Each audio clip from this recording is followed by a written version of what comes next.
ערב טוב להורים, למורים ולכל האורחים, לצוות אדיני ולאורחים הנוספים.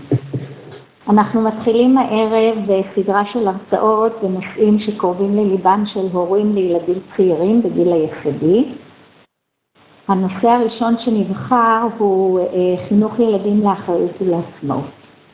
ברשותכם אני אתחיל. אני רוצה רק להודות ליוסי ברק שעל התמיכה הטכנית וההכנה במלואה לערב הזה. אני רוצה להודות לאיריס סטאר על הכנת המצגת. אז ברשותכם אנחנו מתחילים. לגדל ילד לאחריות ולעצמאות זה בעצם שאיפה של כל הורה. מרגע שילד פותח עיניים ונולד לאוויר העולם, אנחנו מסתכלים רחוק קדימה ורואים אותו כהורים כבר בבגרותו. המטרה שלנו לראות בוגר, מצליח, מאושר, שמסוגל להתמודד עם מטלות בכל תחומי החיים, לימודיות, משפחתיות, חברתיות, אישיות, להגשים את עצמו ולהצליח. המחשבה הזאת היא מחשבה של כל הורה באופן טבעי. אני ציטטתי כאן בשטח הדברים את דיואי, פילוסוף איש חינוך אמריקאי, שהרבה מאוד מתורתו אני נסמכת ומאמינה. בחרתי לפתוח דווקא בהרגשת ההורים. בואו רגע נחשוב, איך מרגיש הורה לילד אחראי ועצמאי?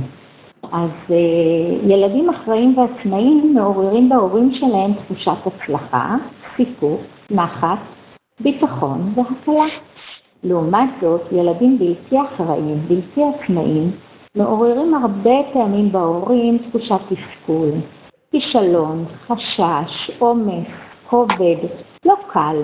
הורה הולך עם תחושה לא נעימה, לעומת הורה אחר שהילד שלו אחראי ועצמאי, בהתאם לגיל שמרגיש נפלא. מעגל הקסמים הזה הוא עצום, הוא חשוב, והורה שמרגיש טוב, מעודד, יש לו כוחות לעודד את הילד לצמוח נכון יותר, הילד מצליח יותר, מעגל קסמים נפלא, ולעומת זאת, להפך. אין אנרגיות, אנחנו לא מרגישים שאנחנו מצליחים כהורים, וזה מעגל שלילי. לא לוותר, כולנו יכולים. למה בעצם לחנך ילדים לאחריות ולעצמאות? אז בואו נחשוב. קודם כל מאוד חשוב לאמן את הילד מגיל מאוד מאוד צעיר, מקטנות, מרגע שזה רק אפשר, להיות בוגר אחראי ועצמאי. ואחת השאלות שאל הורה, נתנו להורים אפשרות לשאול שאלות מוקדם יותר, כחודש ימים, שאל הורה מאיזה גיל מתחילים לחנך ילדים לאחריות ולעצמאות. התשובה שלי היא מרגע שרק אפשר. גם כשהילד זוחל והוא רוצה את המוצץ, אז אומרים לו, בוא, הנה המוצץ, בוא תתקרב ותיקח. אם הוא מסוגל כמובן, אם הוא עדיין לא זוחל זה לא רלוונטי. וברגע שהוא מילא את המשימה ולקח את המוצץ באופן עצמי, אנחנו מחזקים אותו. וכך מרגע שזה אפשרי, אנחנו מחזקים ומכוונים את הילד להתנהגות אחראית, להתנהגות עצמאית. למה עוד? כדי לאפשר לילד התפתחות תקינה. לאפשר לילד להיות מסוגל לשלוט בדחפים, ברצונות. לכולנו יש דחפים, לכולנו יש רצונות, זה נכון בכל גיל. אבל כדי להצליח להתמודד בחיים, כדי לחיות בחברה בצורה בריאה, כדי להגשים את השאיפות שלי, של כל אחד מאיתנו להצליח, אנחנו חייבים לדעת לשלוט ברצונות שלנו, לשלוט בדחפים שלנו, לדעת על מה לא מוותרים, על מה כן מוותרים. כל זה בעצם כדי שהילד שלנו יגדל להיות אדם מאושר, אדם שמרגיש שייך, אדם שמרגיש מועיל, אדם שמרגיש מסוגל, ובעיקר אדם בעל דימוי עצמי גבוה. אדם מצליח הוא אדם בעל דימוי עצמי גבוה. אם נחשוב על זה, אני כרכתי את שני המושגים אחריות ועצמאות בכפיפה אחת. ולמה? כי בעיניי ילד שלומד ומפתח את האחריות והעצמאות שלו, בעצם הוא ילד מועצם, הוא ילד שמגלה את היכולות שלו. ישנם אבני דרך נוספות שאנחנו לא ניגע בהן בהרצאה של היום, שגם הן מאוד חשובות בהצמחת ילדים להצלחה. היום אנחנו מתבססים על שתי אבני היסוד האלה של אחריות ועצמאות. ולמה שתי אלה ביחד? משום שהם קשורים זה בזה. ואם נסתכל כאן בשקף ונתחיל דווקא מתחתיתו, אז נראה שכשאנחנו אומרים עצמאות, אנחנו לא מתכוונים שהילד עושה כל מה שהוא רוצה. עצמאות הולכת בכפיפה אחת עם אחריות. אני עצמאי בעשייתי, זאת אומרת שאני אחראי לתוצאות. אני לא עושה מה שבא לי. וגם כאן הייתה שאלה של הורה, האם לאפשר לילד לעשות כל דבר שהוא רוצה? התשובה היא בהחלט לא. ואנחנו תכף נתייחס למרחב הזה של חופש הבחירה. אבל אם ננסה עדיין לבדוק איך כוחות האחריות והעצמאות זו בזו מביאות לידי הסכמה של הילד, בעצם נראה, בואו ננסה לבודד את השלבים. ילד מחליט על דבר מה. הוא רוצה לעשות משהו. הוא מתכנן אותו, הוא מבצע אותו באיכות כזו או אחרת, הוא מתנסה, תוך כדי הביצוע הוא מתנסה. הוא מבקר לאחר העשייה, הוא מבקר, יש דברים שהוא מרוצה מהם, יש דברים שלא הצליחו לו, זה בסדר, זאת עשייה של כל אחד מאיתנו. ולומד לקחים, מסיק מסקנות, לא תמיד ילד מודע לשלבים. זה התפקיד שלנו כהורים ומחנכים, לפתח את המודעות של הילדים לשלבים האלה. בואו נחשוב מה שעשינו, האם אני מרוצה, לא מרוצה, מה אתה חושב? אפשר לעשות אחרת? איזה יופי, לחזק אותו. אז מה נעשה אחרת בפעם הבאה? מה דעתך?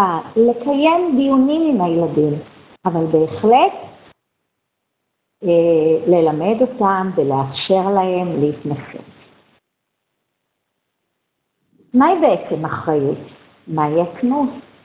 אז אחריות אפשר לפתוח מילון ולראות, זאת היכולת לתכנן, לבצע, אבל גם להיות אחראי לתוצאות. אחריות קשורה תמיד במשמעת פנימית, בהפעלת שיקול דעת, ביכולת לתת דין וחשבון לעצמך, להורה שלך, לאחראי עליך, למורה, לחבר. עצמאות היא בעצם אי תלות באחרים, העמידה שלך ברשות עצמך, היכולת שלך להחליט, לבצע, להיות אחראי באופן עצמאי. היכולת שלך לשאת את עצמך כוללת התוצאות, כוללת איכויות הביצוע, כי מן הסתם איכויות הביצוע באופן עצמאי לא תמיד הן מושלמות. גם אצלנו כמבוגרים, לא כל ביצוע הוא מושלם. אל לנו להיות ביקורתיים מדי לגבי הביצוע של הילדים. והחשוב ביותר שהילד יהיה גאה ויהיה מסוגל להכיל את יכולות הביצוע שלו. עצמאות היא גם יכולת בחירה, ושימו לב כאן לשתי מילים חשובות, גבולות מוגדרים.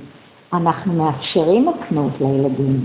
וכמו שאמרתי קודם, נאפשר לילדים עצמאות מגיל מאוד קטן, במגוון תחומי החיים, שהם מתנסים בהם ביום יום באופן טבעי, לא ניצור שום סביבה לא טבעית. אבל הבחירה שלהם תהיה בגבולות מוגדרים. לא חופש מוחלט, לא חופש אינסופי, זה לא טוב, זה לא נכון.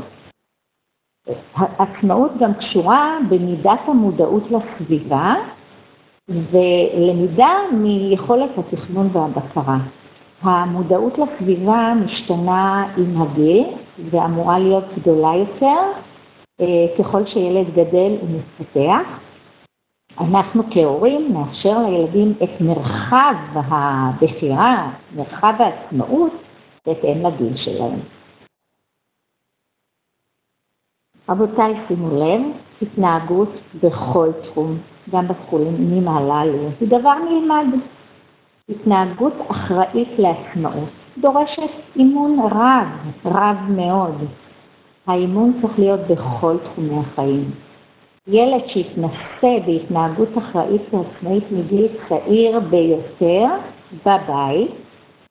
בבית בהיותו מקום מוגן, עוטף, מקבל, ילד כזה יהיה מוכן להתמודדות מוצלחת יותר עם חברים, בגן המשחקים, בגן הילדים, בבית הספר, בכל מסגרת שאליה הוא יגיע. צריך להבין שלא מפתחים עצמאות פתאום בגיל ההתבגרות או בגיל מבוגר יותר.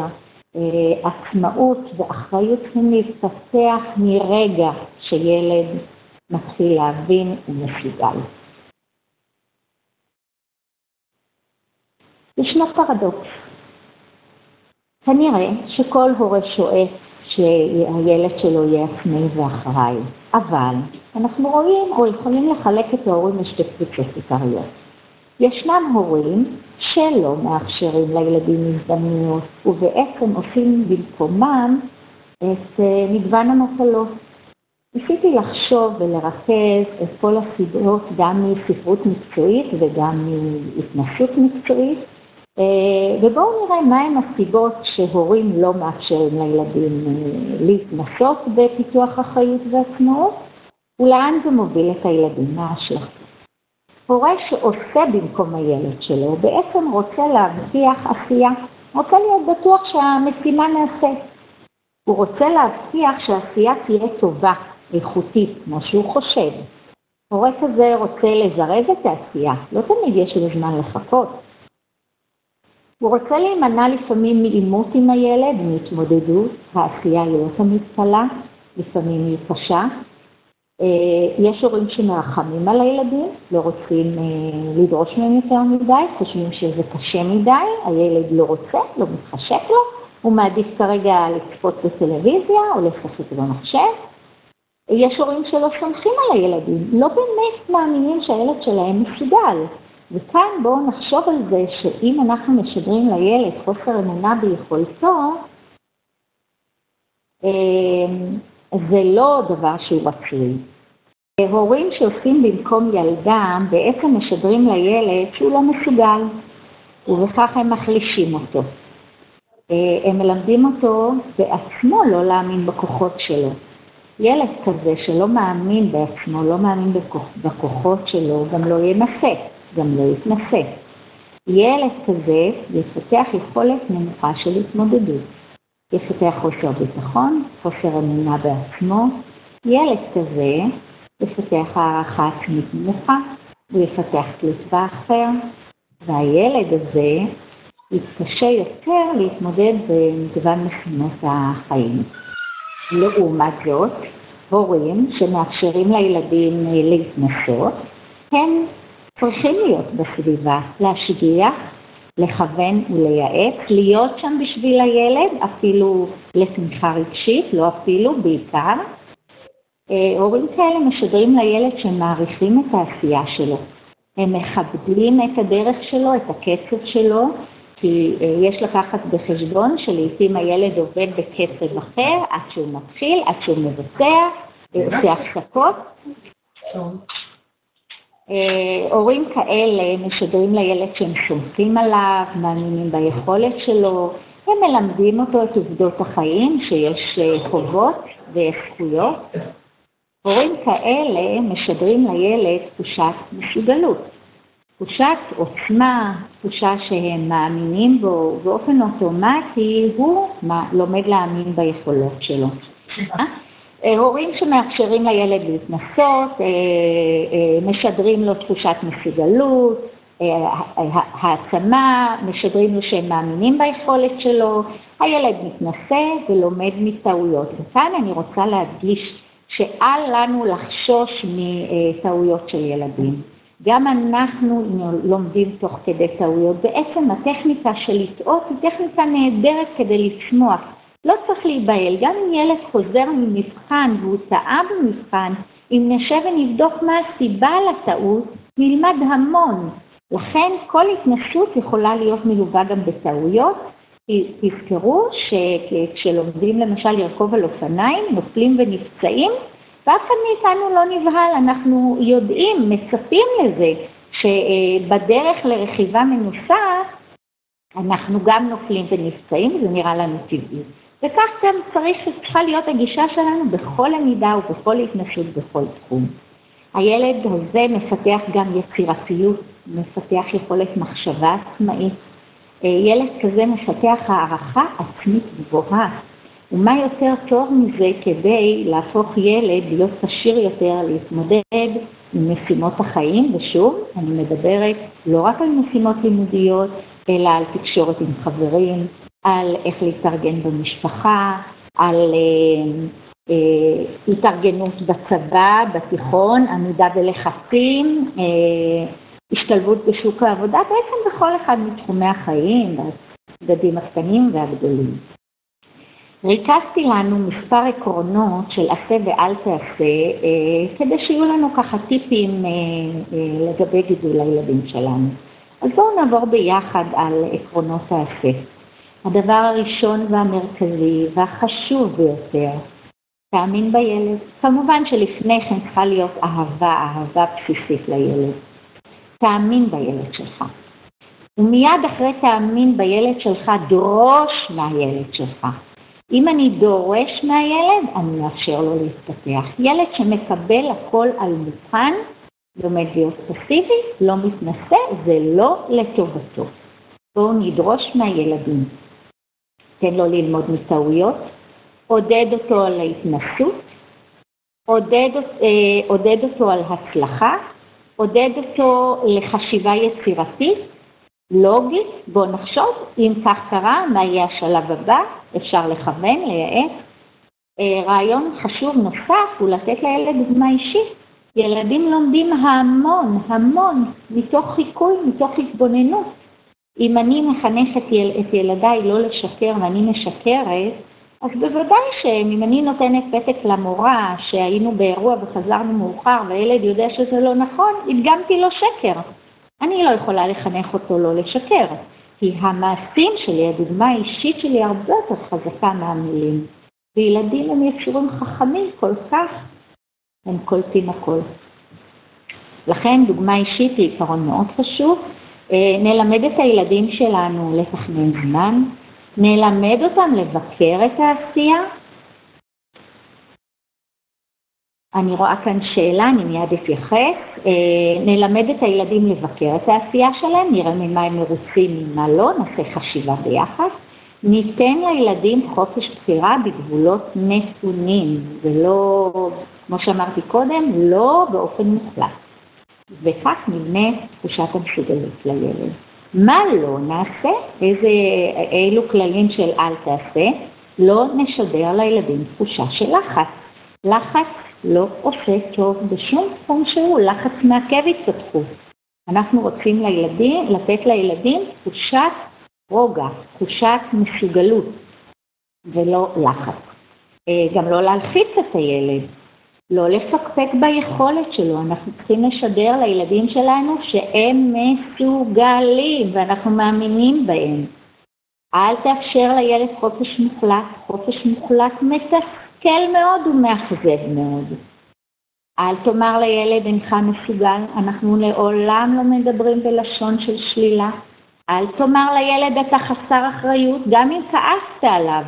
אפשר לומר לילדים, המעשה הזה שעשית הוא חסר אחריות, אבל לא אתה חסר אחריות. מאוד חשוב שנבחין בין המעשה הספציפי לבין האישיות של הילד. הילד שלי, הילד שלנו, של כל אחד מאיתנו, הוא ילד מסוגל והוא ילד אחראי. לכל ילד מסוגל ולכל ילד אחראי יש לפעמים התנהגויות פחות טובות. אז אנחנו מדברים על המעשה ולא על הילד עצמו. לא לגלות חרדה, גם לא דאגנות יתר. דאגנות יתר וחרדה כובלים את ידי הילד ולא מאפשרים לו מרחב עשייה. גם אנחנו בגילנו יודעים שמאוד חשוב שיהיה לנו את המרחב הבטוח, את הרוגע. אז אם יש לחץ, אם יש חרדה ואם יש דאגנות יתר, אלה גורמים מדכאים ולא גורמים מצמיחים. להורים אני אומר עוד דבר שלא לעשות. חלק מאיתנו פריקים של שליטה. אנחנו מרגישים צורך לשלוט כמעט בכל. בואו נשאיר מקום לילדים שלנו. תעבירו את השרביט. אתם מצמיחים את הילד שלכם כדי שהילד הזה יגדל להיות מצליחן ולא רק כגדול, כבר כילד.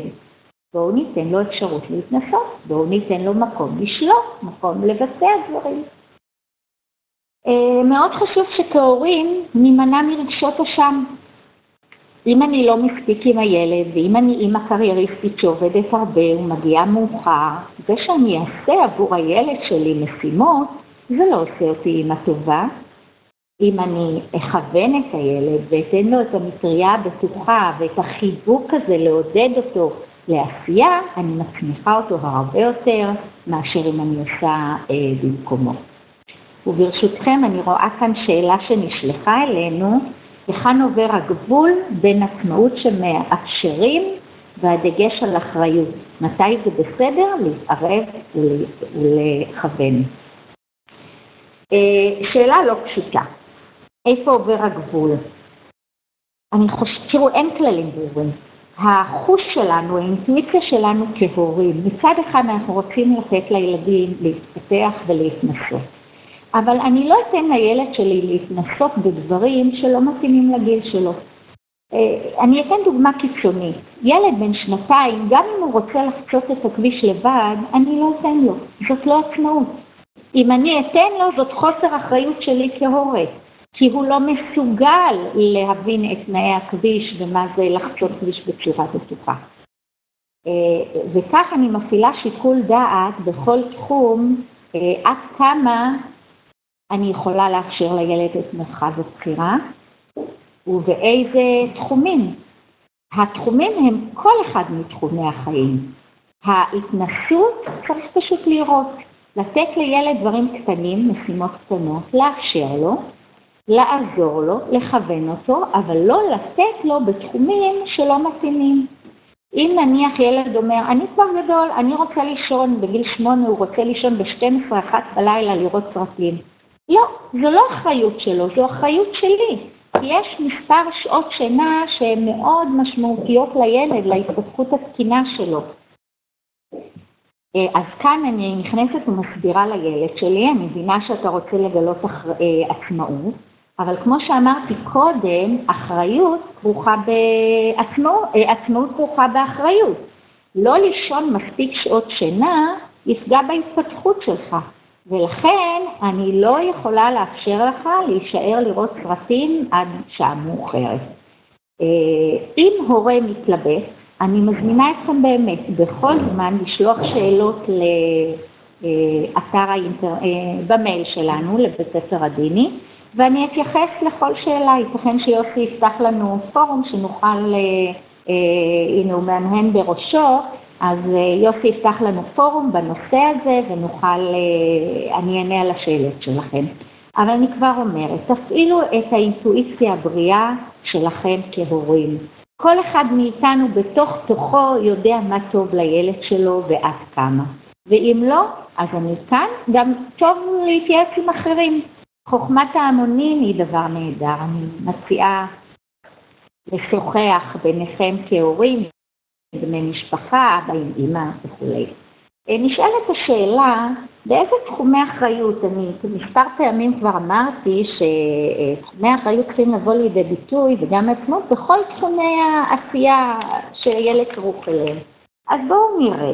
ניקח את הנושא של עזרה בבית, תפקידים בבית. כן, מאוד חשוב. ילד מגיל צעיר יכול ללמוד שיש לו תפקיד. יכול להיות שהתפקיד שלו זה לסדר את המשחקים בתום המשחק. כשהוא מתפשט והולך להתקלח, אז כן, זורקים את הבגדים לתוך סל הכביסה, לא משאירים על הרצפה. חוזרים הביתה מהגן, מנערים את הנעליים והגרביים בחוץ, לא נכנסים עם נעליים מלאות בחול. אפשר ללמד ילד מגיל 2-3, שלא נכנסים הביתה עם כל החול מארגז החול של הגן.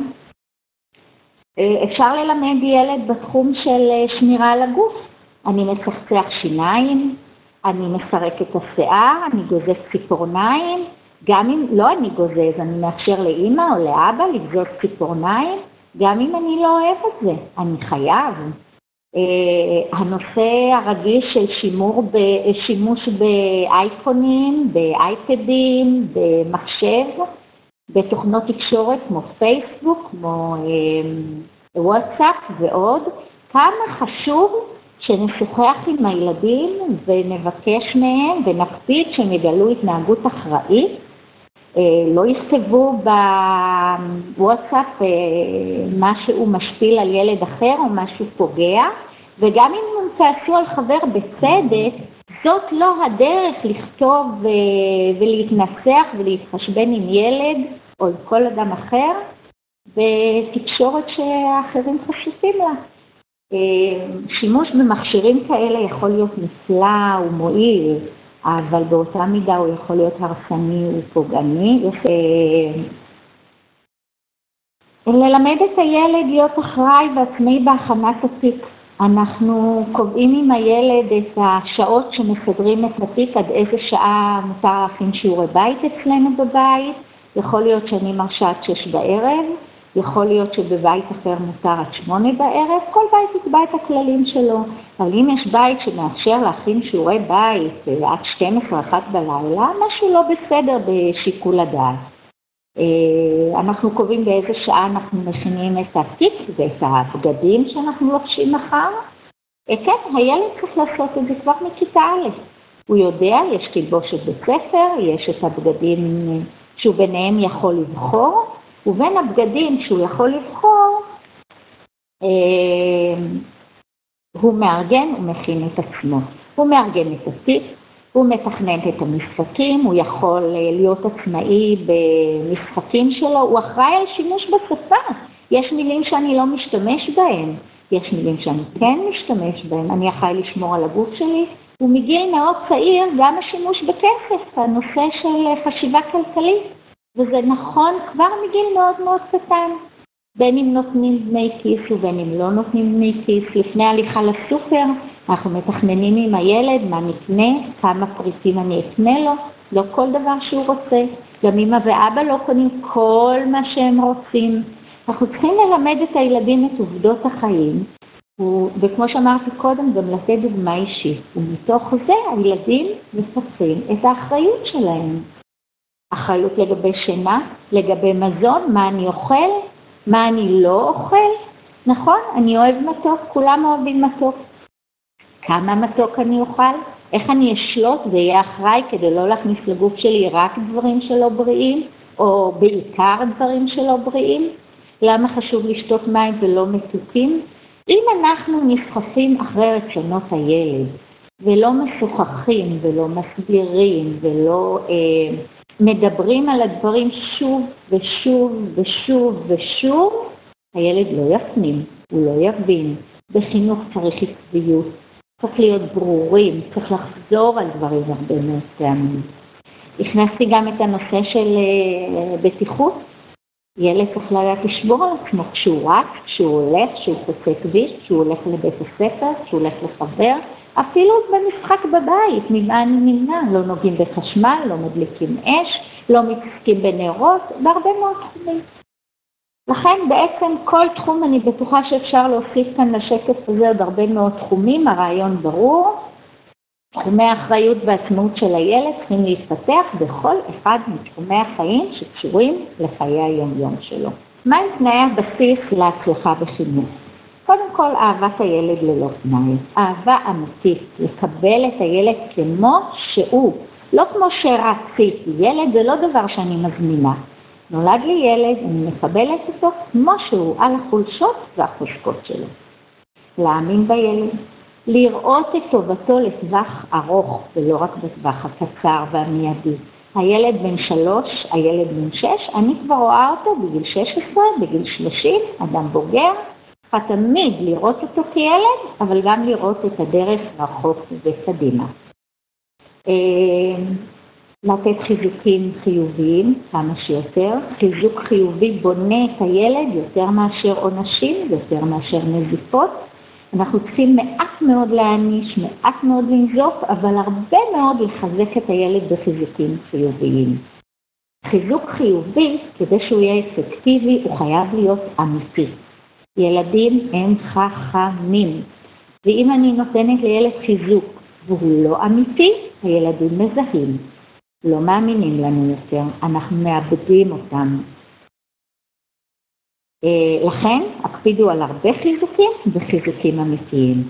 אבל כשאני אומרת חיזוקים חיוביים, בואו רגע נרגיע את עצמנו. לפעמים אנחנו כל כך מתלהבים מעשייה של ילד, שקצת מאבדים פרופורציות. חשוב להציב לילד יעדים ברורים, שידע מה נדרש ממנו, מה לפניו. ילד מצליח הוא ילד שתמיד מציבים בפניו אתגרים.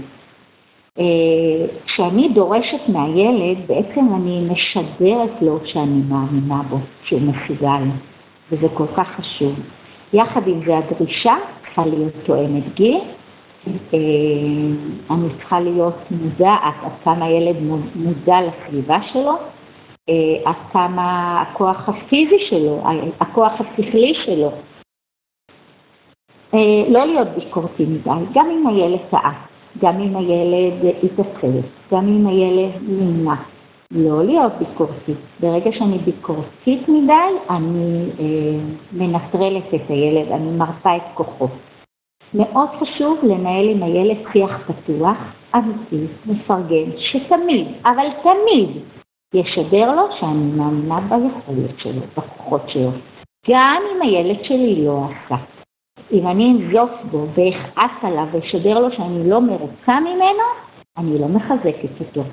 אנחנו צריכים להיות עם הרבה כוח, עם הרבה סבלנות, ולשדר לילד שלנו שהוא מסוגל, ואנחנו מאמינים בו, וברגע שהוא יתנסה, הוא יצליח, ולא להפסיק, עד שהוא ישתכנע ויעשה. יש כאן שאלה, ברשותכם אני אקרא אותה. אני משתדלת לעודד את הילד שלי לעצמאות, אך לפעמים ישנם מקרים של תסכול. הילד לא מאמין בעצמו. מה עליי לעשות כדי לחזק אותו? נכון, קודם כל נהדר שמשדלים את הילד לעצמאות, זה נהדר. לפעמים הוא לא מצליח, זה נכון, אז להגיד לו, מאמין להם, גם אמא לפעמים לא מצליחה, גם אבא לפעמים לא מצליח, גם המבוגרים לא תמיד מצליחים. לפעמים זה הולך, ולפעמים לא. בוא נראה. בוא נחשוב על דרך. יש לך רעיון מה אפשר לעשות כדי להצליח, ולהראות לילד, קודם כל, שזה אנושי לא תמיד להצליח. וחוץ מזה, ששום דבר הוא לא גדול עלינו, אנחנו יכולים ביחד נחשוב על רעיון, אולי לך יש רעיון, ואם לא, אז אני אציע לך משהו, בוא נחשוב רגע, נשבור את הראש, לא לשלוף מיד פתרונות. להראות לילד שאני צריכה לחשוב, בוא נחשוב רגע, גם אני אחשוב, וכשחושבים אז מוצאים פתרונות. ללמד את הילד את האמת, וברגע שהוא עשה ואפילו רק התחיל בעשייה, להגיד לו נפלא, נפלא, ותמיד תמיד תמיד לחזור ולומר לילד שמי שמנסה ולא מוותר, מצליח. אם אנחנו נשנן את המשפט הזה באוזני הילדים שלנו, בסוף הם יאמין בזה. ואז הם יצליחו. מי שמנסה ולא מוותר, מצליח. תחשבו על זה, כמה זה נכון. אני רוצה שגם הילדים שלנו יאמינו בזה, וידעו שזה כך. לכן, אמא יקרה, תמשיכי לעודד את הילד לעצמאות, אבל גם לאחריות, במקביל, אף פעם לא לעצמאות לבד ללא אחריות. ובמקרה של תסכול, תראי לו שזה אנושי, ותחשבי איתו על פתרונות, ומיד כשהוא מציל, תחזקי אותו. אני ממשיכה במצגת. איך מחנכים לילד לעצמאות ולאחריות? קודם כל דוגמה אישית של ההורים. עיקרון שני שאני רוצה להדגיש אותו קצת יותר, זה עיקרון של המללה. הרבה מאוד שיחות עם הילדים.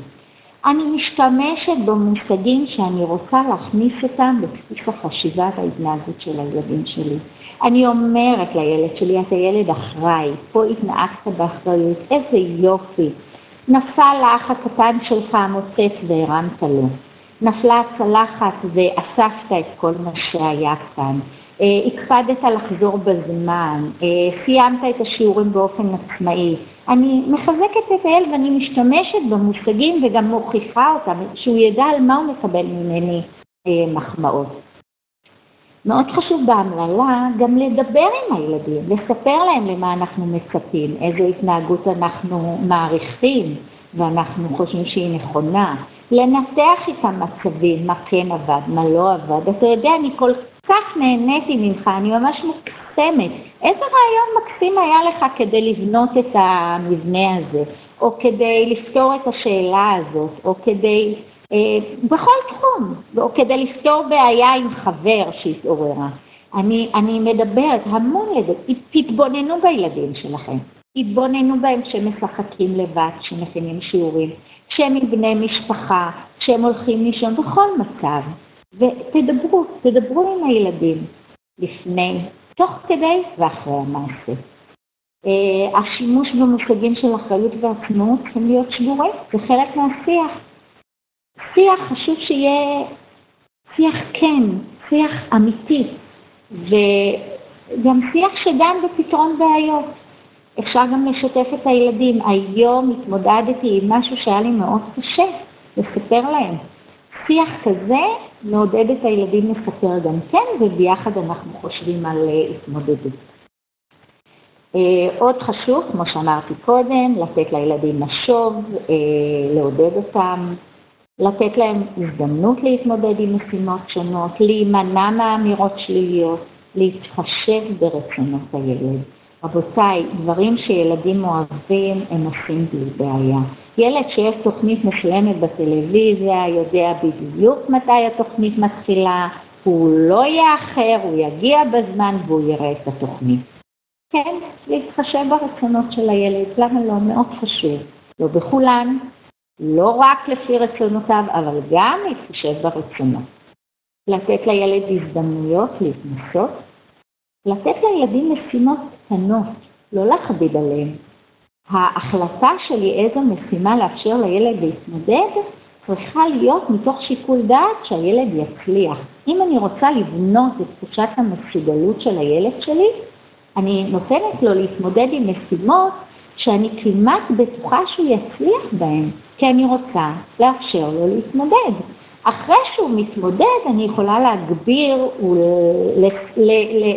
וליצור משימות קצת יותר מורכבות. אבל זה רק אצל ילדים שכבר חוו הצלחה. לכבד את דרכו של הילד. לפעמים ילדים איטיים, לפעמים מסורבלים, לפעמים עושים את זה בצורה אחרת לגמרי ממה שאמא או אבא היו עושים, זה בסדר. לכבד את הדרך האישית של הילד בעשייה. לכבד את הקצב של הילד. להימנע מביקורתיות יתר, כמו שאמרתי קודם, זה חונק ומדכא. לעצום עיניים לפעמים. כן, אנחנו אוהבים שהכל מושלם, אבל בחיים לא הכל מושלם. ולכן צריך לדעת גם לעצום עיניים במקומות מסוימים. חשוב ללמד את הילד לתכנן זמן במשותף, את הזמן שלנו משעה שחוזרים מבית הספר ועד שהולכים לישון, לתכנן את החופשות, אם החנוכה מגיע, יש לנו כך וכך ימי חופשה, בואו נתכנן מה עושים בתחום הבילויים, בתחום העזרה במשפחה, בתחום הטיפול באחים הקטנים, בתחום הקריאה, בכל תחום שחשוב לתת עליו את הדעת. ותמיד לתת זמן לביצוע וזמן למחשבה. עוד על אחריות אני אציין, מבקש אחד ההורים דוגמאות לעצימת עיניים. יופי. לעצום עיניים זאת אומרת, אם הילד עשה את הדברים לא בצורה מושלמת, לא נורא. אם הילד עושה דברים, ואני לא מאוד מרוצה מההתנהגות שלו, לא להעיר על הכל. לבחור את הדבר שהכי חשוב לי, ועליו להתעקש, על דבר עקרוני. שלא יהיה מצב שהשהות של הילד בבית אחרי צהריים היא שהות כזאת שאמא ואבא מעירים לו בלי סוף. על צורת דיבור, על צפייה מרובה בטלוויזיה, על חוצפה, על הכנת שיעורים. המציאות הזאת שמרגע שילד מגיע הביתה ועד שהוא עולה לישון זה מצב של מאבק בבית, זה לא דבר בריא. כל זוג הורים צריך לחשוב על מה הם מתעקשים ולא מוותרים. ואיפה בשלב זה עוצמים עיניים. אני לא מחנכת ילד ביום אחד. חינוך הוא הדרגתי. אם אני מתעקשת על סוגיה אחת ועקבית בה, משדרת לילד מסר ברור, סביר להניח שהוא יצליח. אם אני נראה לו על הרבה מאוד תחומים, קשה לו. גם בתחום של עצמו, אם הילד שלי לא עצמאי ורוצה שאני אלביש אותו, ורוצה שאני אקלח אותו, ורוצה שאני אסדר לו את הפיק, ורוצה שאני אשב איתו להכין שיעורים, אני צריכה לשאול את עצמי כאימא, איך הגעתי לזה שהילד שלי בכיתה ד' עדיין זקוק לי לשבת להכין שיעורים, עדיין אני צריכה לצבו להיכנס למקלחת, עדיין אני צריכה לעשות עבורו כל כך הרבה דברים, כולל לסדר לו תיק. כנראה שלא פיתחתי את תחושת האחריות והעצמאות של הילד שלי מגיל קטן בשלבים קטנים. עכשיו אין קיצור דרך. אם אני מתחילה לפתח את העצמאות והאחריות של הילד שלי בגיל 8, והשכנה שלי התחילה את זה בגיל 2, הילד שלה בגיל 8 יהיה הרבה יותר אחראי, הרבה יותר עצמאי, הרבה יותר עם שיקול דעת, הרבה יותר ניתן לסמוך עליו מאשר הילד שלי שלא התנסה. כמו שאמרתי קודם, הערכים של אחריות ועצמאות הם ערכים שמתפתחים מתוך דוגמה אישית, אבל מתוך התנסות. ואם לא נתתי לילד להתנסות, אין לי ברירה. אז ברגע שהחלטתי שאני שמה דגש, יש דברים שאני עוצמת בהם עיניים. במה לעצום עיניים? במה שפחות חשוב לי כרגע. לא מעירים לילד על יותר מדי תחומים. אם יש שאלות נוספות, אנא כתבו לי, אני אמשיך בינתיים. ילד לומד להיות עצמאי בדברים שהוא יכול. כמובן לא נאפשר לילדים או לא נבקש מהם להיות עצמאיים בתחום שלו מסוגלים. ניתן להם להיות אחראים על ילד כזה שהוא אחראי, מגלה שהוא אחראי על מה שהוא עושה. אני עושה באופן עצמאי ואני אחראי לתוצאות. כל כך חשוב לקשור את העצמאות עם האחריות לתוצאות. כמו שאמרתי קודם, העצמאות היא חופש בגבולות מוגדרים. אני אומרת לילד, אתה יכול לבחור לטיול, לקחת 2 ממתקים, לא 20 ולא כמה שאתה רוצה. 2 ממתקים. אתה יכול אחר הצהריים לבחור תוכנית טלוויזיה שאתה צופה בה, או 2 תוכניות טלוויזיה. אני מגבילה. במחשב מותר לך לשחק במספר משחקים, לא כל משחק. יהיו משחקי אלימות שאני לא אאשר לילדים. יש דברים שגם אם הם רוצים, אני אומרת לא, כל זו האחריות שלי כהורה. והילד צריך לדעת שלהורה יש זכות וטו. רצוי להסביר לילדים. למה אני לא מרשה משחק כזה? למה אני לא מאפשרת לילד שלי לראות אין סוף שעות של טלוויזיה? אבל אם בסופו של דבר הוא מתווכח, כמו שהילדים יודעים לעשות, להגיד לא, אצלנו בבית יש חלוקת זמנים.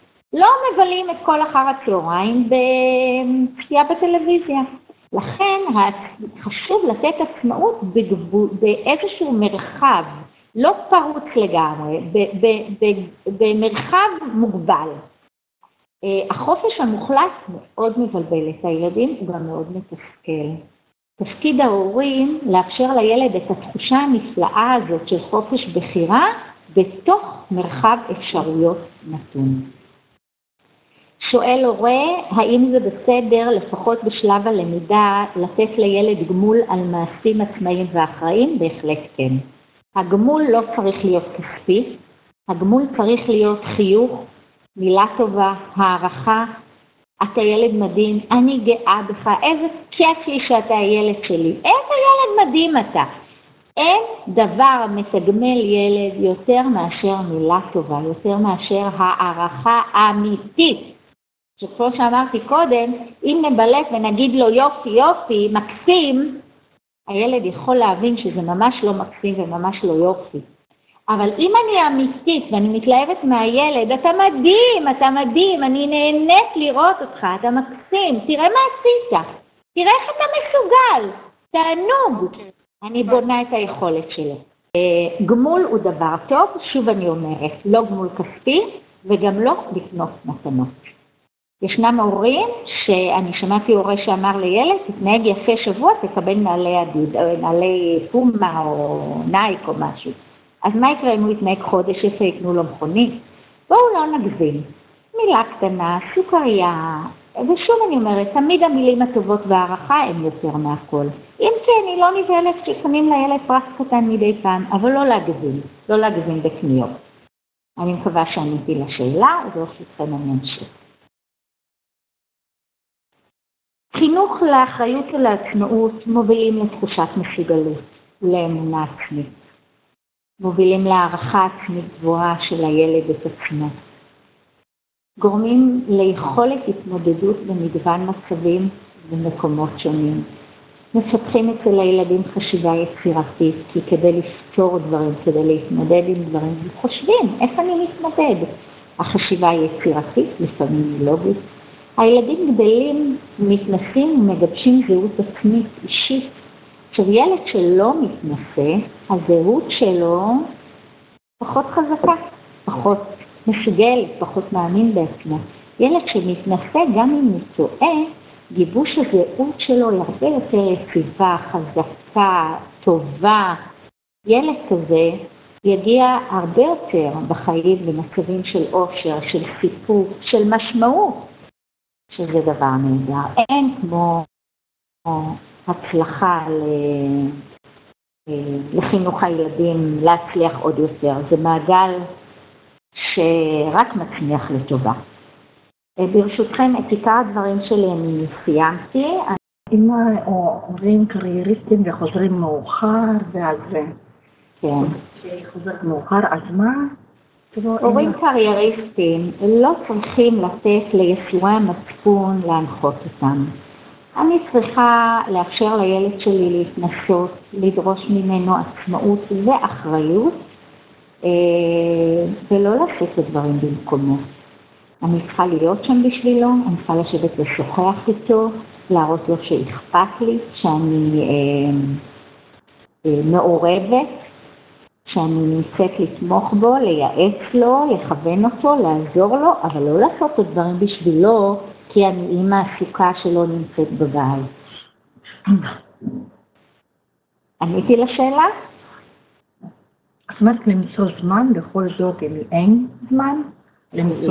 גם אם מגיעים מאוחר יחסית, כן, לשבת עם הילד ולהיות איתו, לשוחח. ליצור קשר של אמא וילד. מה שלומך? איך עבר היום? אתה יודע, אני עייפה, באתי מאוד קשה היום. לספר לו חוויה משמעותית שעברה עלייך היום, רצוי חיובית. אבל גם אפשר דבר שלא כל כך הצליח, זה לא נורא. לשאול מה עבר עליך היום, להיות שם בשביל הילד. אבל לא לעשות דברים במקומו. לפעמים הורים עושים עבור הילדים ולא מאפשרים להם להתנסות, רק משום שהם עסוקים מדי. ישנה כאן שאלה נוספת, אנחנו מאפשרים לילד להכין מערכת לבד. שיעורים, ולפעמים מקבל להערה במחברת ובאספת הורים ששכח ציוד פספס שיעורים. מה צריכה להיות התגובה? אני ממש מודה על השאלה, שאלה נהדרת. תראו, נכון. רצוי שהורה לא יושב עם הילד להכין שיעורים. ההורה צריך להיות בקרבת מקום, לפחות בגיל הצעיר של הילדים. לראות שלילד יש שולחן מתאים לשבת להכין שיעורים, מקום שקט ולא רועש, שאין יותר מדי הפרעות, כדי שיהיו לו תנאים טובים להכנת השיעורים, וכמובן הציוד הנדרש. יכול להיות שילד לא תמיד יכין, יכול להיות שגם לא יכין טוב. בואו ניקח לדוגמה ילד שבא לכיתה, המורה כתבה לו הערה במחברת שהוא לא הכין שיעורי בית, ומבקשת את חתימת ההורה.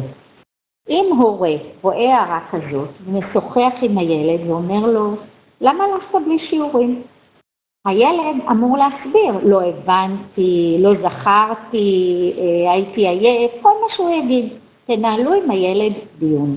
תנו לו להבין שאתם לא מוותרים, חשוב לכם, למידה זה ערך. התפקיד שלך זה ללמוד. זה התפקיד שלך, אתה ילד ותפקידך ללמוד. ולכן אין כזה דבר לא להכין שיעורי בית. אם לא הבנת, תשאל, או שתנסה עוד פעם.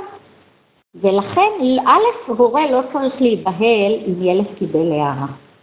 אבל הוא צריך לקיים איתו, כמו שאמרתי קודם, דיון, שיחות, ולהעביר מסר ברור. אצלנו ללמוד זה ערך. לא לומדים אם מתחשק, לומדים כי זה חשוב. כל אחד מאיתנו מעדיף לעשות דברים יותר קלים מאשר לשבור את הראש וללמוד, אבל צריך, זה התפקיד שלך. ולכן לא לוותר.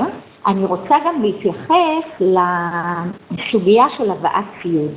הרבה מאוד הורים מגיעים במהלך היום לבית הספר, מביאים לילד ספר, מחברת, כריך, נעלי ספורט כי יש לו היום שיעור ספורט ועוד ציוד. מה לומד ילד כזה?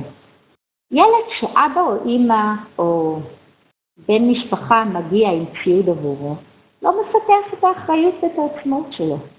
בואו נניח שילד פותח את הציוד לשיעור מדעים והוא שכח מחברת. הוא ירגיש לא נעים. יכול להיות שהמורה יעיר לו. ילד שירגיש לא נעים ויקבל הערה מהמורה, סביר להניח שלהבא ילמד ויהיה יותר אחראי בהתנהגות שלו. אבל ילד שאבא רץ עם הציוד, לומד שזה בסדר, האחריות היא לא שלו. האחריות היא של ההורים. עד מתי אנחנו נרוץ אחריהם? בדרך הזאת שאנחנו עושים במקום הילדים ורצים בשבילם לבית הספר, אנחנו אולי פותרים להם את הבעיה לשיעור המסוים, אבל אנחנו יוצרים בעיה לטווח ארוך יותר. אל תחפשו פתרונות מיידיים, תחפשו פתרונות ארוכי טווח. אחד העקרונות שהראיתי לכם קודם במצגת, זה להסתכל רחוק קדימה, לטווח ארוך, לא לטווח הקצר. גם אם הילד מרגיש לא בנוח, בסדר גמור, ככה גדלים, ככה למדים מתוך ההתנסויות האלה. אל תעשו עבורם. להביא את הציוד לבית הספר, בוודאי שזו אחריות של הילד. מכיתה א' זו כבר אחריות של הילד. הורה טוב לעולם לא ירוץ ויביא לילד את הציוד. שאלה נוספת, כיצד מיישמים את כל הנאמר במסגרת המשולש ילד הורה מורה, שהרי על מנת להפיק את המרב זה שיעור הכרחי. נכון, אני מסכימה. הילד הוא זה שמתנסה וגדל, ההורה והמורה הם שתי הדמויות המבוגרות שעוזרות לו, מכוונות אותו להצלחה. אבל בדרך להצלחה יש גם רגעים פחות נעימים. לכן השפה בין ההורה והמורה צריכה להיות אחידה וברורה. ההורה משדר לילד שללמוד זה ערך, ואחריות זה דבר חשוב, ועצמאות זה דבר חשוב, כמובן בהתאם לגיל ולמה שאמא ואבא מרשים ומאפשרים. ואם הילד לא עשה דבר נכון, אז כן, לשוחח איתו, גם אם צריך מדי פעם מותר להעיר, אבל רוב הזמן לעודד על הצלחות. אותו דבר עושות המורות, מעודדות על הצלחות, ומהירות במקום שילד מגלה חוסר אחריות או חוסר עצמאות. אחד הדברים שאנחנו לא מאפשרים בבית הספר, זה לילד לשבת ולהיות פסיבי. מותר לילד לטעות, מותר לו שהתוצרים שלו לא יהיו טובים ביותר, זה קורה, זה אנושי, זה נורמלי. אבל לא יכול להיות שילד לא ינסה, הרי כל אחד משוגל. וחשוב לנו שכל ילד יבין שהוא משוגל. לכן הקשר האמיתי בין ההורה והמורה, והדיבור של השפה האחידה יעזור לילד להתפתח ביתר קלות. אם הילד ישמע מסר אחד מההורה ומסר הפוך מהמורה, יהיה לו קשה, אנחנו נבלבל אותו. אם המורה אומרת, איך יכול להיות שאתה בא בלי שיעורי בית? או למה אין לך חוברת כבר פעם שלישית? איך זה יכול להיות? וההורה מגבה את הילד ולא מבין למה המורה מהירה, או שולח כל מיני תירוצים או הסברים למה הילד שלו בא בלי ציוד, הילד הזה מקבל מסר מבולבל. אז הוא לא יודע, הוא בסדר? מותר לו לא להביא? זה בסדר? או שהוא צריך להיות אחראי ולהביא? בואו נעביר מסר אחיד. ואם הדברים לא ברורים, כדאי לדבר עם המורה ולתאם עמדות. שימו לב, המורים מאוד מקצועיים, הם למדו חינוך הרבה מאוד שנים, כדאי לסמוך על דעתם. שאלה נוספת, את יכולה להוסיף כדי להעלות את הביטחון העצמי של הילד, יש לזמן לו חוויות שיעצימו אותו, נכון. שואל אחד ההורים על הנושא של העצמת הילד. תראו, אנחנו בונים את תחושת המסוגלות ואת הביטחון העצמי של הילדים מתוך התנסויות שהילד מצליח בהם. עכשיו, מה זה להצליח? זה לא לבצע, אם הילד ערך את השולחן לארוחת הערב, הוא לא סידר הכי נכון. אז מה? עצם העובדה שהוא ערך את השולחן, הוא אומר לו נפלא, מאמי שלי, כמה הקלת עליי, פשוט חסכת לי חלק מהעבודה, תענוג לי שאתה איתי. משפט כזה מאוד בונה תחושה טובה של הילד, הוא גם מרגיש מועיל, לא רק מצליח, הוא מרגיש מועיל. אני רוצה להוסיף לשיח הזה את המילה, את המושג הזה מועיל. ילד שמרגיש מועיל, אני אוסיף עוד מושג, שייך, כי אם אנחנו הכנו ארוחת ערב ואני בישלתי והוא ערך את השולחן, אז הוא תרם את חלקו, הוא שייך למשפחה והוא גם מועיל. איזו תחושה נפלאה ומעצימה הזאת, כמה זה עושה טוב לילדים. או הילד האחר פינה את השולחן, והכניס את הכלים למדיח, בגיל המתאים כמובן. כל ילד לתת לו תחושה, או אח אחד שקורא סיפורים לאחים הקטנים לפני השינה. הקלת עליי, איזה יופי, יכולתי לעשות דברים אחרים, תענוג שיש לי אותך. כל מיני אמירות כאלה שבונות את התחושה של המסוגלות, הביטחון העצמי, השייכות, והילד מרגיש שהוא באמת יצור מועיל, לא רק תלוי. אלה דוגמאות קטנות, זה נכון בהרבה דברים. ילד הכין שיעורי בית וישב, נניח שהילד, אני אתן דוגמה קיצונית, נניח שהילד לא יושב להכין שיעורי בית בלי שאמא יושבת איתו. ואז אני אומרת לו, אתה יודע מה, אני פה לידך, אני מכינה סיר מרק, אני עומדת פה לידך במטבח, אם תצטרך משהו תשאל. ואני רואה שהילד ענה על שאלה אחת, אני אומרת לו, מקסים, נפלא, אתה רואה? אני בכלל לא הסתכלתי ואתה הצלחת. נפלא מאמי שלי, אני גאה בך. אתה יכול. עכשיו תעשה את השנייה. וכשהוא כבר עונה על 2 נהדר. כל הזמן לחזק את הילד. הילד אסף את הצעצועים, החזיר את הכריות של הספה למקום, כל מיני דברים יומיומיים. הכין כריך לאחיו, לעצמו. דברים מחיי היום-יום, תשאלו ספציפית אני אענה, אבל לא צריך ללכת לדברים גדולים ונצורים. דברים פשוטים יומיומיים להגיב. כך אנחנו מעצימים את הילדים שלנו. שאלות נוספות?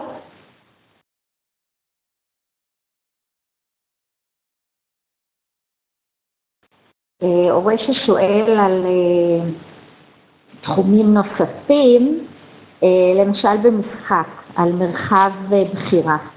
אני יכולה להוציא מספר משחקים אחר הצהריים ולהגיד לילד, בוא תבחר אחד מאלה. לא לאפשר לילד לפזר אין סוף קופסאות משחק. לקחת 4, 5, 3 קופסאות, מתוכם בוחרים, לא בלי סוף. לא קשת אפשרויות בלתי נגמרת. תחושת עצמאות, ילד בא רב עם חבר, מספר לאמא. במקום מיד להאשים, לגלות אמפתיה לילד, לא להאשים את האחר, ולשאול אותו רגע, בוא נחשוב מה יכולת לעשות, איך יכולת להתמודד עם זה אחרת. לחשוב עם הילד, לדבר עם הילד, לחשוב על רעיונות. הדברים הללו מאוד מאוד מצמיחים. איך לחנך ילד לעצמאות בהכנת שיעורי בית? בשלבים. קודם כל, להכין לו סביבה מתאימה, שולחן, שקט, תנאים טובים. אחר כך לשוחח איתו ולהגיד שיעורי הבית הם שלך, זאת אחריות שלך. לשיעורי בית כדי שאתה תתרגל ותתנסה ותחשוב. אתה יושב להכין. אם משהו לא ברור, אני פה. עכשיו נניח שהילד קורא לי כל רגע על כל דבר קטן. אני לא מסבירה לו. אני אומרת לו, בוא תקרא, אני יכולה לעבור עם האצבע שלי, להוביל אותו. בוא תקרא, מה לא הבנת פה? עכשיו זה ברור? יופי. אם הוא זקוק ליותר, אני אקרא לו. ואחר כך אני אגיד לו, עכשיו אתה תקרא, אבל בשלבים. כי אם ילד לא יתרגל לזה מכיתה א', מאוד קשה. אם אני מתחילה לחנך את הילד לעצמאות מההתחלה, זה נהדר. אם אני מרגילה אותו שאני יושבת איתו, אחר כך אני צריכה להתחיל כאילו רק נכנס לאלף. כי ילדים לא אוהבים הרעה בתנאים, מאוד נוח שאבא או אמא או מישהו יושב ועובד איתם ומכין איתם את שיעורי הבית, זה מקל עליהם. מי מוכן להרעה בתנאים? אבל פה אל תסחפו. כמו שאמרתי קודם, לא לחשוב על הטווח המיידי. נכון, הילד יבכה, הילד יכעס, הילד יהיה ממורמר, את לא עוזרת לי, אני לא יכול, כל האימהות עוזרות. לא חמוד שלי, אתה ילד כזה חכם, אתה תשב ותחשוב, ואם במקום לילל תנצל את הזמן לחשוב, אז תסיים יותר מהר, נשאר לך זמן לדברים אחרים שאתה אוהב. לא לוותר. להעביר מסר ברור, אבל כמובן אם הילד משהו לא מבין, להיות שם בשבילה. עכשיו, אם זה מאוד קשה, אפשר לכתוב גם למורה, היה קשה, לא הבנתי, גם זה מותר. אם זה קורה יותר מדי, אז צריך לשאול שאלות איך זה, אולי זה סתם התחמקות. אבל לאפשר לילד ולא לוותר לו. וגם אם לא עשינו את זה והילד שלנו גדל, לקחת אותו לשיחה ולהגיד, גמרנו, בגילך, זהו, מהיום אתה עצמאי ואחראי ללמידה שלך, לשיעורי הבית שלך. וכך וכך אנחנו עושים, ולא לזרוק אותו בבת אחת למים, להיות שם בשבילו. ועם הזמן להתרחק. אבל מדי פעם, כן, לבדוק, לשאול, להתעניין. איך עוזרים לילד ללמוד למבחן? האם אפשר ללמד ילד ללמוד נכון ובצורה עצמאית? כן, בהחלט כן. קודם כל תכנון זמן. אנחנו בודקים מתי התאריך של המבחן, כמה ימים יש לנו עד למבחן. מאוד טוב לחלק את החומר ובכל יום ללמוד חלק מן החומר. וביום האחרון לפני המבחן לחזור על כל החומר. רצוי, מבחינת כאן אני מצטטת מחקרים, רצוי לחזור על החומר לפני השינה ולעלות לישון. כי מרבית הלמידה, כאן אנחנו גולשים כבר לנושא אחר, אבל מרבית הלמידה נעשית בלילה כשישנים. אז דברים שעברו עלינו במשך היום שוקעים. ולכן כדאי לעשות את החזרה האחרונה לפני השינה, לא בשעה מאוחרת, לעלות לישון שינה טובה וארוכה, כי רעננות של הגוף והראש חשובה מאוד, ילד פעם אחרת. אם אני מתכננת עם הילד את הזמן ללימוד המבחן, ואני מלמדת אותו לחלק לפרקים, וביום האחרון ללמוד לחזור על כל החומר בקצרה, ולעלות לישון מוקדם ולישון שינה טובה, הדרכתי אותו, נתתי לו כלי איך ללמוד למבחנים, זה נכון לכל מבחן בכל גיל. עכשיו אל תיבהלו, הלמידה הטובה היא למידה של רבע שעה 20 דקות והפוגה. אז אם ילד קם כל רבע שעה לשוחח, לקחת פרי, לעשות משהו אחר, זה בסדר, גם אנחנו. שימו לב, גם כשאנחנו עובדים, מבצעים משימה, אנחנו עושים לנו את ההפוגות הקטנות שלנו. אל תאפשרו שכל הפוגה כזאת תהיה למשהו מתוק ומקרר, או לתוכנית טלוויזיה של שעה, הפוגות קטנות, זה בהחלט טוב. איך להתמודד עם תחושת השליטה שלנו כהורים? שאלה נהדרת. הרבה פעמים הצורך שלנו בשליטה לא מאפשר לילדים להתנסות. איך להתמודד עם זה? אני אתן תשובה שתשמע פשוטה, אבל אין דבר יותר גאוני מהפשטות. מודעות. ברגע שאני כהורה מודע לצורך שלי בשליטה, עשיתי את הצעד הראשון. אז קודם כל מודעות עצמי. דבר שני, צעד שני, אני בולם את עצמי. אני אומרת לעצמי, זוזי הצידה. תני לילד להתמודד. תשלטי בצורך שלך לשליטה. אל תחנקי את הילד, תני לו מרחב של התנסות. הורה שמודע ואכפת לו מהילד שלו, יעבוד על עצמו, גם אם זה קשה לו, כדי לאפשר לילד להתנסות. אני רוצה להודות לכם על הזמן שהקדשתם. אני מקווה שהיה לכם מעניין, מקווה שהיה מועיל, אני השתדלתי. אני אשמח לקבל מכם הצעות לנושאים שמעניינים אתכם, ואת הנושא של ההרצאה הבאה שתיערך בעוד כחודשיים, אני אקבע בהתאם לנושאים שאתם תבקשו. אני רוצה ברשותכם להודות ליוסי ברק הנפלא, שבזכותו ההרצאה הזאת מתקיימת, ואני רוצה להודות שוב ליוסטר על הלבשת התוכן של הדברים שכתבתי בלבוש הדור כל כך במצגת המקסימה. אז תודה לאנשים היקרים, תודה לצוות המורים הנפלא של הדיני, ותודה להורים הנפלאים של בית הספר שלנו. תודה לכל האורחים הנוספים שהקשיבו להרצאה, ושיהיה לילה טוב.